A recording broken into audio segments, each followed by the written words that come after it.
As a judge on the U.S. Civilian Board of Contract Appeals, and I've been with this program for 20 years. And Mike, you're muted.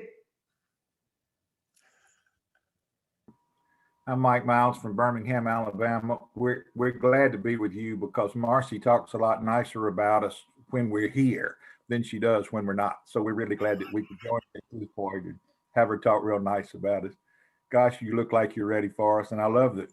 Candace, I love your background. Yours is a lot better looking than my background. So I hope it helps you today too. Yeah, I like her name too. I bet you do. I bet you like her. Yeah. I bet. So Judge Chin. Thank you. Good afternoon, Arizona. My name is Gus Chin. I'm a municipal judge from Utah. We're looking forward to your engaging us in a very delightful conversation this afternoon. Good luck to you. Thank you. Could you tell us who you are, please? Hi, I'm Candace DeCuna. My name is Samantha Lugo. Hello, I'm Jillian Kahn, and our coach is the wonderful Brianna Whitlitz. Welcome. So glad you're here. And I'll go ahead and read the question for the record. We're reading number 2.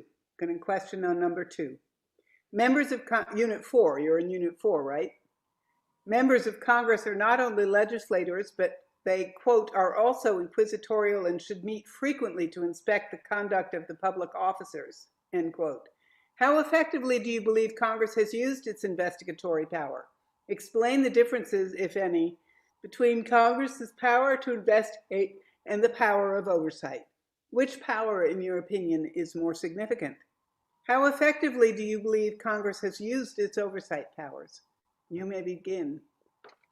Congress is currently investigating Representative Matt Gaetz for the possible sex trafficking of minors. Senator Warnock is being investigated for voter registration misconduct. And Congress investigated President Trump for attempting to influence foreign leaders in an election. All of these examples demonstrate the breadth and controversy of Congress's investigation power. Congress exercises its investigatory power wisely to conduct oversight, check other branches, and make better policy decisions. Significant investigation uncovered malfeasance like the Teapot Dome scandal or Watergate, exposing Secretary of Interior Albert Hall and President Nixon, respectively, of conspiracy, bribery, and obstruction of justice. Some investigations result in charging an official for misconduct, as the House has the power of impeachment, according to Article 1, Section 2. Congress has also probed into technological issues. In 2018, Mark Zuckerberg testified over Cambridge Analytica, shining light on the mishandling of user data. Thus, investigations indirectly safeguard privacy and protect the common good. However, hearings in the 1950s blacklisted citizens for un-American activities, ruining lives in the name of security. In Watkins v. United States, the court ruled that the House of Un-American Activities Committee overstepped its authority, and the Due Process Clause of the Fifth Amendment thus invalidated Watkins' conviction for contempt. So Congress must confine itself to legislative purposes and avoid the private affairs of citizens.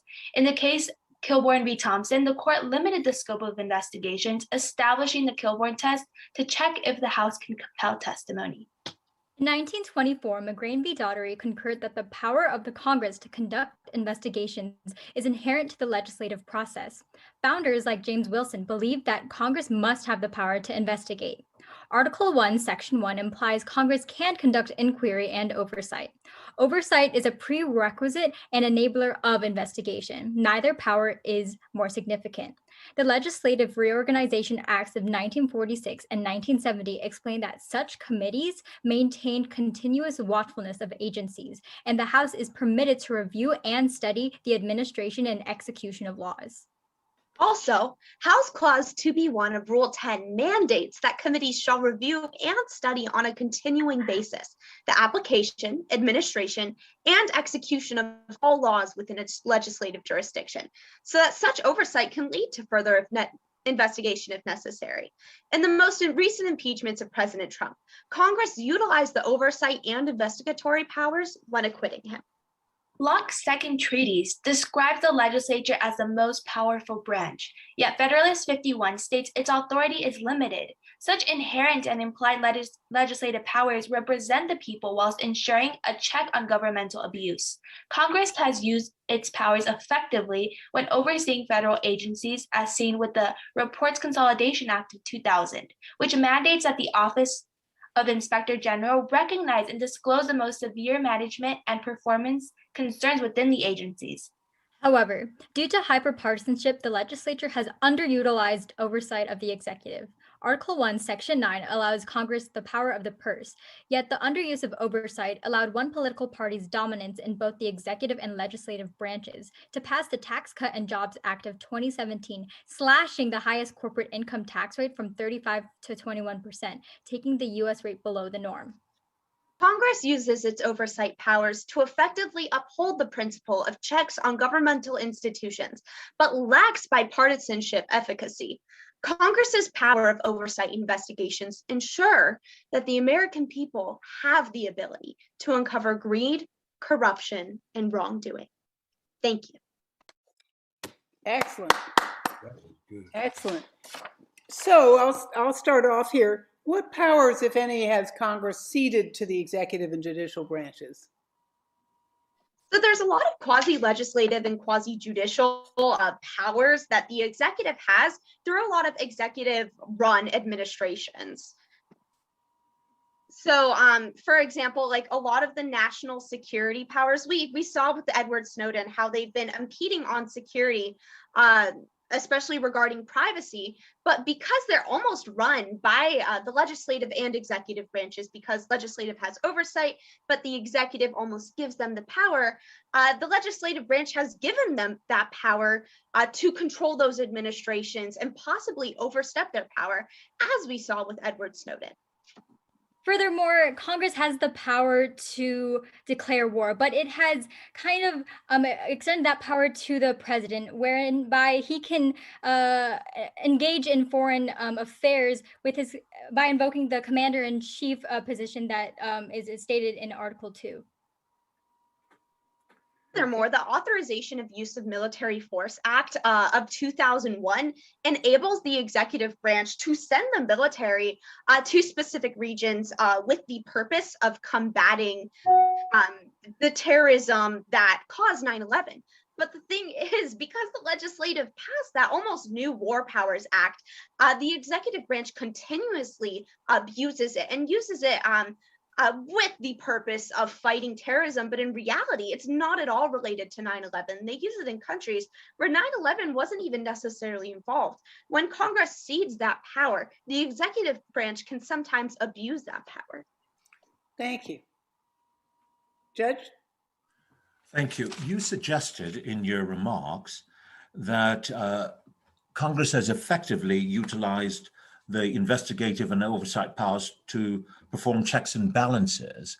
Can you think of where they have effectively utilized such to create legislation that has benefited our country, and conversely, where they may have done more harm because nothing came of it? So a good example of how Congress has benefited the common good through their investigations is during the 20th century. They probed into local crime syndicates. They probed into the crime syndicates' involvement with tobacco use. So in doing so, they were able to have a tighter control and enforce legislation, make legislation to have a tighter control on tobacco use and tighter control on the mafia. So that is an example of Congress using its investigation powers wisely.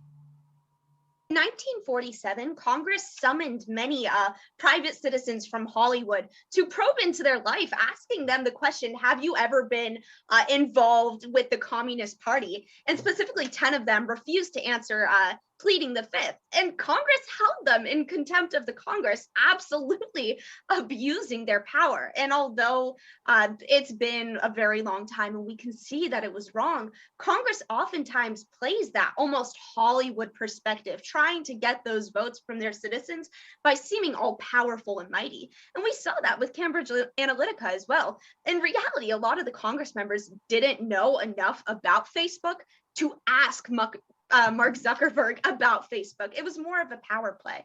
But we also see in 2005 with the whole Katrina disaster, when they bring in those officials, ask about FEMA, what is going wrong with FEMA, and then to legislate that change, fix FEMA. And quite honestly, we haven't gotten it perfect, but we're trying. That investigation power is the attempt at creating better legislation. Whether or not it's perfect, no one knows. Thank In you. addition, Go ahead. In 1978, the Senate committee was investigating the CIA and FBI as well as the NSA on allegations that they were overstepping their bounds. And in response, and as a result of this, the creation of the Foreign Intelligence Surveillance Act was passed in order to restrict these agencies, these federal agencies, from abusing the privacy of many individuals. If I could ask you, you mentioned in the hearing the Kilbourne test. Could you tell me about that? Certainly. So the Kilbourne test is meant to limit the congressional power of an investigation. So it has 4 statutes. The Congress must not invade or ask inquiries that are constitutionally reserved to the executive or the judiciary. And they must inquire in areas that they could validly legislate. Furthermore, the resolution that authorizes investigation must specify congressional interest in that investigation. Finally, in an instance where the inquiry does not provide or will not lead to valid legislation, then the private affairs of individuals is not a valid target for inquiry. Thank you. Judge? All these constitutional I could. theories, all these standards and all these cases and all the times it's happened, if somebody suggested to you that what it comes down to is if whoever the individual was that screwed up or whoever the head of the agency is that screwed up is a member of the party that's in power in that House of Congress, they can do just about whatever they want. But if they're in the other party, they're going to get investigated. Is that an oversimplification, or in recent times hasn't it kind of developed into that? Yeah, sometimes that is certainly the case, especially because sometimes we bring people before committees rather than the entire Congress, and those committees are run by the dominant party. Yeah. But when issues are on a national stage, we could see with like Ukraine and Russia and Facebook, it's everyone almost has a say, because even when the dominant political party might have interest in someone not testifying, when the whole nation understands that the problem affects the common good, sometimes they have to give in to the very loud minority. Although there may be hyperpartisanship, it is important to understand that the investigatory and the oversight power is used in order to, at times, defend the individual rights of some individuals. For example, the Department of Veteran Affairs scandal in 2014, in which they investigated if there was if the healthcare was being provided to veterans, was investigated in order to resolve these issues for certain individuals whose rights were being not upheld.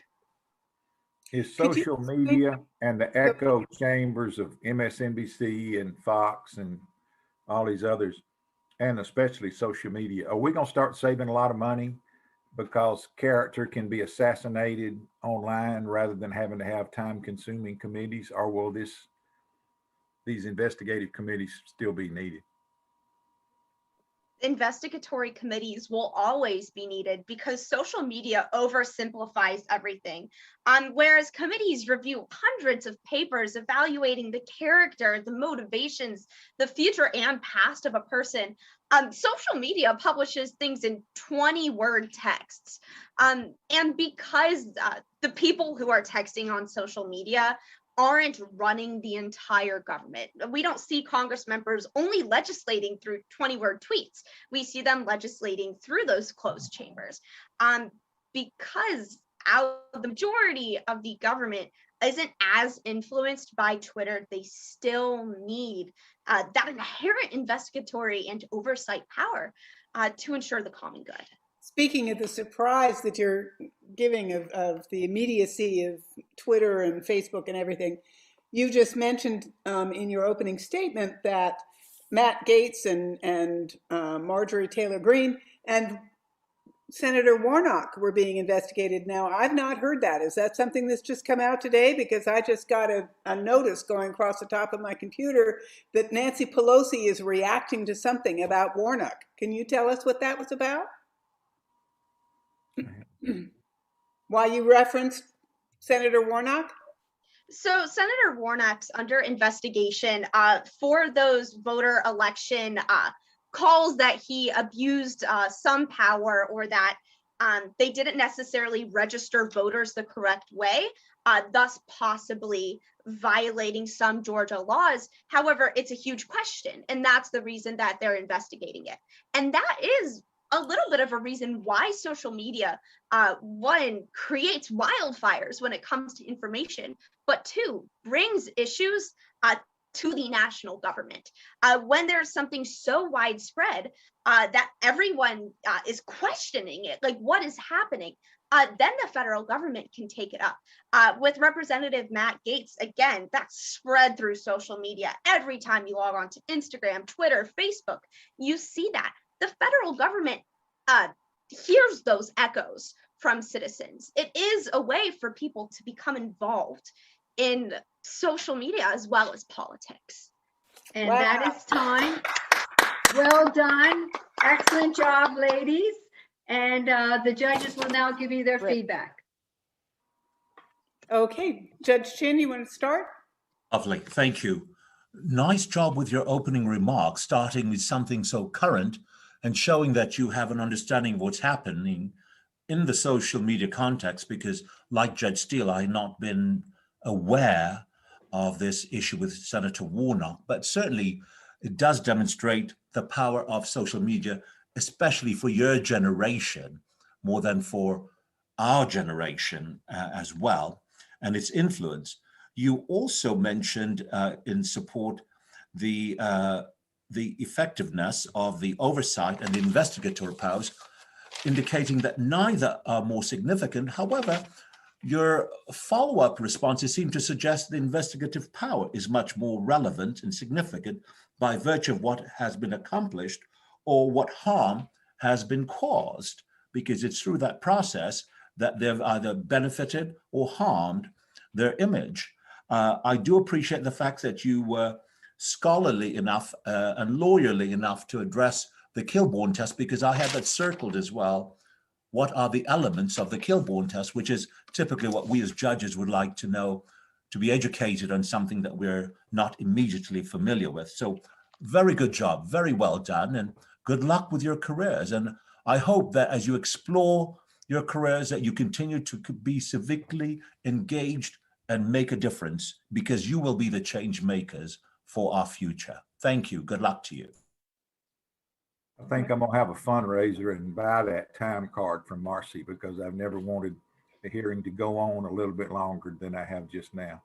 One interesting word that you used that hasn't been used a lot today, but is a very interesting thing in investigations. The one thing that always seems to be off limits is the motivation of the person.